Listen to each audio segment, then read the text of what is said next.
በጣም እንግዲህ ደስ በሚል ሁኔታ ውሃዬ ተገኘች ማለት ነው። በጣም ደስ ይላል። ሰላም ሰላም! ውድና የተከበራችሁ የየተንቢ ዩቲዩብ ተከታታዮች በያላችሁበት ዓለም ዳርቻ ሰላማችሁ ብዙ ትርፍ ይበል። ለቻናል አዲስ ሆናችሁ ላይክ፣ ሸር፣ ሰብስክራይብ ማድረጋችሁን እንዳረሱ። ዛሬ እንግዲህ በጣም ደስ በሚል ሁኔታ ውሃዬ ተገኝታለች። ያው እንግዲህ አክስቷ እንዳገተቻት ግልጽ ነበር ማለት ነው። ግን ደግሞ ወይዘሮ ማርታ በልጇ መጥፋት በጣም ተደናግጣ ነበረ። በስተመጨረሻም ልጇ መገኘቷን በጣም ደስ ብሏታልም። እናም እንግዲህ በጣም አሁንም በሚያስደስት መልኩ መድኃኒት የወይዘሮ ማርታ እህት ማለት ነው መታ ለማርታ ልጅሽ ተገኝታለች ብላ እንግዲህ ስታበስራት በጣም ደስ አላት። ምክንያቱም እስከ ዛሬ ድረስ ልጇን አታት ማለት ነው ስትበሳጭና በጣም በቃ እዛ አሁን ላይ ምንድን ነው ግን ቤቴ ላይ የገባው ሰይጣን እያለች ወይዘሮ ማርታ በጣም እየተብሰለሰለች ነበረ። በስተመጨረሻም ግን ልጇን አግኝታለች ማለት ነው። እሱም በእህቷ ነበር ልጇን እየጠፋችው። ዳጣዬ እንግዲህ አሁን ወደ ቤት ተመልሳ ከምጥንዬ ጋር እየተጫወተች ትገኛለች። እናም እንግዲህ ከምጥን ጋር ስትጫወት አክስቴ እኮ በጣም ጥሩ ሰው ናት፣ ቸኮሌት ሰታኛለች በማለትም ያው እንግዲህ ስትወስዳት ያታለለችበት ቸኮሌትን አስታውሳ ማለት ነው ቸኮሌት ሰታኛለች በማለትም ተናግራለችም። እናም እንግዲህ አክስቷ እንደወሰደቻትም እንዳገተቻትም ምንም የምታስታውሰው ነገር የለም ውሃዬ ማለት ነው። እናም እንግዲህ በጣም ደስ በሚል ሁኔታ ግን ዛሬ ላይ ጋሽ ደረጀ ለናታን አመስግኖታል። ናታን በጣም ነው የማመሰግነው፣ የእውነት ልጄ ብትሆን ግን ከዚህ በላይ ምን ልታደርግልኝ ትችል ነበር በማለትም ጠይቆታል። ወይዘሮ ማርታ ዛሬ ላይ መድኃኒት ብዙ ነገር ልትናገራት ብትሞክርም በፍጹም ልሰማት አልቻለችም። ምክንያቱም ወይዘሮ ማርታ ዛሬ ላይ ምንም አይነት ነገር መስማት አትፈልግም። የልጄን ደስታ ነው የምፈልገው፣ እባክሽን መድኃኒት ብዙ እናም እንግዲህ በፍጹም እኔ ዛሬ ላይ የኤቢ ደስታ ነው የምፈልገው፣ እባክሽን ምንም አይነት ወሬ አልፈልግም፣ ታይ መድኃኒት ታይ በማለትም ለመድኃኒት እንግዲህ ጸጥ ልታስብላት ብትሞክርም መድኃኒት ግን እንዲህ በማለትም ተናግራለች። ማርታ እባክሽን እኔ ለአንቺ ብዬ ነው ይሄ ሁሉ ነገር የማደርገው፣ ከዚህ በኋላ ግን እኔ ከአንቺ ጋር ማውራት አልፈልግም፣ አንቺም ቤተሰቦችሽም ሁሉንም አደጋ ላይ ናችሁ፣ አንቺ በተለይ አደጋ ላይ ነሽ፣ እኔ ለአንቺ ብዬ ነው ይሄ ሁሉ ነገር የማደርገው፣ አልገባም ካለሽ የራስሽ ጉዳይ ትላለች መድኃኒት ማለት ነው።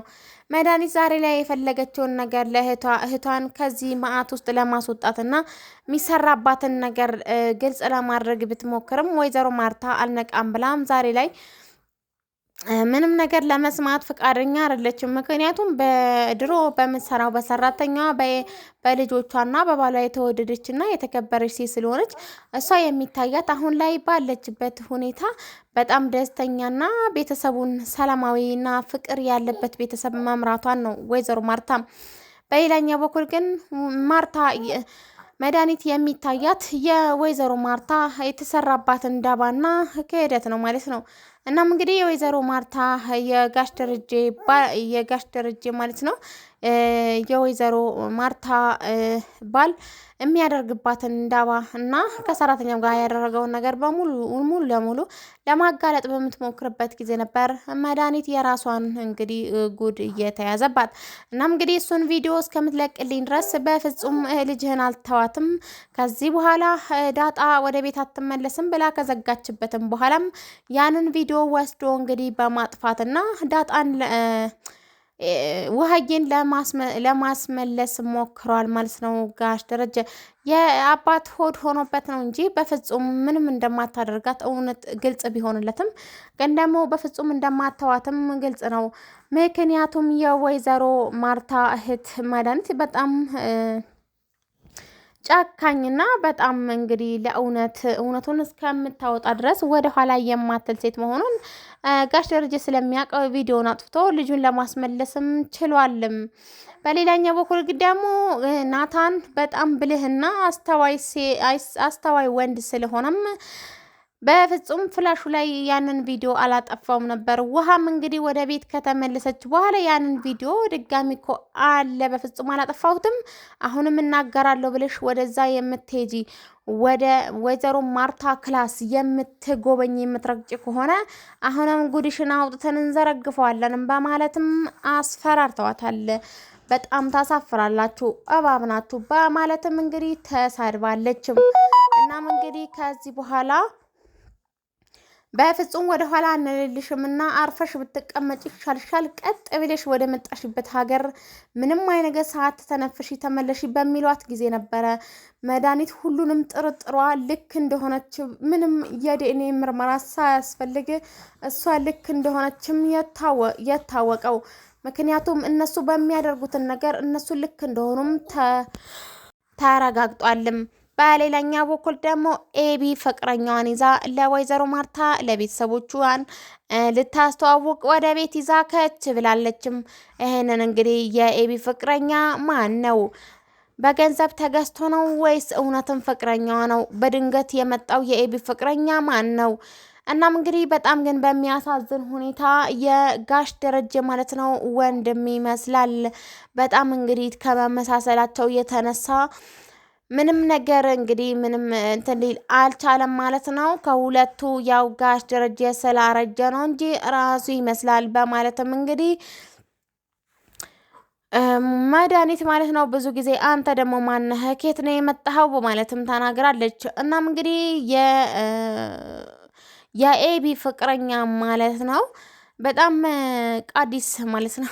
በጣም እንግዲህ በደስ በሚያሰኝ ሁኔታ ለቤተሰብ ያለው ክብርና ያለው አክባሮት በጣም ደስ ይላል።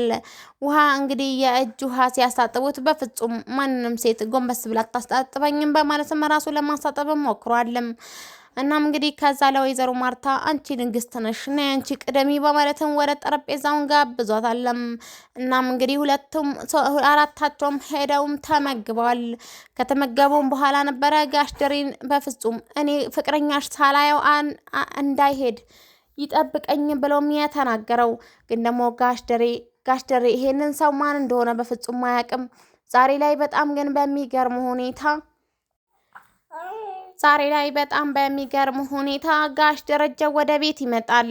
ወደ ቤትም በሚመጣበት ጊዜ ኤቢና የኤቢ ፍቅረኛ ሳሎን ላይ ቁጭ ብለው ነበርም ስለ ወደፊት ህይወታቸው መቼ እንደሚጋቡ የት እንደሚሆን ሰርጋቸው የትኛው አዳራሽ ይሁን በማለትም እየተነጋገሩም ነበረ።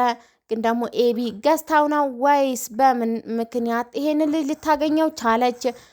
ቁርጥ አጎቷ ነው የሚመስለው። ግን ደግሞ ኤቢ ይሄን ነገር በፍጹም አላወቀችም ነበር። በጣም በሚያሳዝን ሁኔታ ዛሬ ላይ ጋሽ ደረጀ ወደ ቤት ሲገባ ማለት ነው ቶሎ ብሎ የኤቢ ፍቅረኛ የጋሽ ደረጀ እግር ስር ወደቀም። እናም እንግዲህ የጋሽ ደረጀ የኤቢ ፍቅረኛም ከፍ አደረገው አንስቶ ማለት ነው። ሲያየው የሚያውቀው መሰለው። ስምህ ማን ነው ብሎም ጠየቀው። እኔ ስሜ ቃዲስ እባላለሁ የኤቢ ፍቅረኛ ነኝ በማለትም ራሱን ማስተዋወቁን ቀጠለ። ቃዲስ ወደ ቤቴ እንኳን ደህና መጣ በማለትም እንግዲህ መሳሪያውን አነሳ። ጋሽ ደሬና የኤቢ ፍቅረኛ ግንኙነታቸው ምንድን ነው? ኬትስ ነው የሚተዋወቁት? በምን ተገናኝተው ነው? ወንድሙ ነው ወይስ ጠላቱ ነው? በፍጹም የሚታወቅ ነገር የለም። በእውነት ወንድሙን ይመስላል። በጣም ግን በሚያሳዝን ሁኔታ ኤቢ እስከዛሬ ድረስ ተፎግራም አታውቅም።